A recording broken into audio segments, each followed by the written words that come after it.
Bonjour à tous, au menu des retouches pour la Renault Laguna 3, une Cruze 5 portes chez Chevrolet, les tarifs de la nouvelle Suzuki Swift et le concept Shinari de Mazda.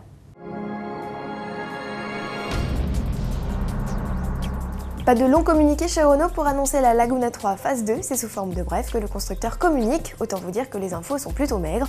On remarque sur les photos l'apparition de paupières sur les phares, ainsi que d'un nouveau bouclier agrémenté de chrome.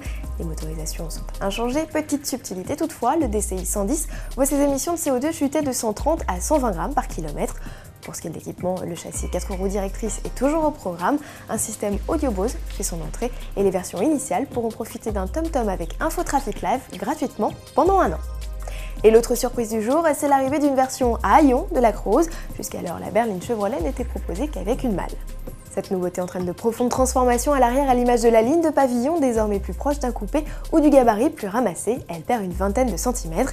Pas plus de détails pour le moment si ce n'est le volume de coffre qui passe de 450 à 400 litres, banquette en place. Ce chocard, autrement dit concept très abouti, deviendra réalité en Europe au deuxième semestre 2011. Une nouveauté à découvrir au Mondial de l'Automobile de Paris, aux côtés de l'Orlando et des Art Spark. L'occasion pour le public d'approcher la Woody Spark, la leading car victorieuse au concours de création Chevrolet et la Spark DJ. Pas de concept Shinari sur le stand Mazda à Paris, le constructeur japonais a confirmé qu'il n'amènerait pas son prototype de coupé 4 portes 4 places. C'est dommage, le véhicule élaboré par les différents bureaux de style du groupe à travers le monde a été présenté lors d'un workshop de la marque sur le design. Il vient rendre hommage à 50 années de recherche sur le style. Quant au nom, il évoque en japonais la résistance à l'attraction. Tout un concept. La Suzuki Swift fait peau neuve et si le style est proche de la version précédente, en réalité tout est nouveau. L'auto mesure 9 cm de plus que sa devancière et l'empattement a gagné 5 cm. Les suspensions arrière ont été raffermies pour une meilleure tenue de route.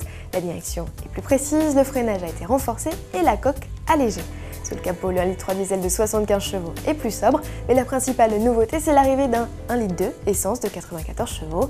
Au chapitre finition, Suzuki fait light avec 2 niveaux. De série, on profite de cet airbag et de l'ESP. En revanche, la clim est une option à près de 1 000 €. On préfère la version supérieure GLX, 1 800 € plus chère, mais aussi plus fournie.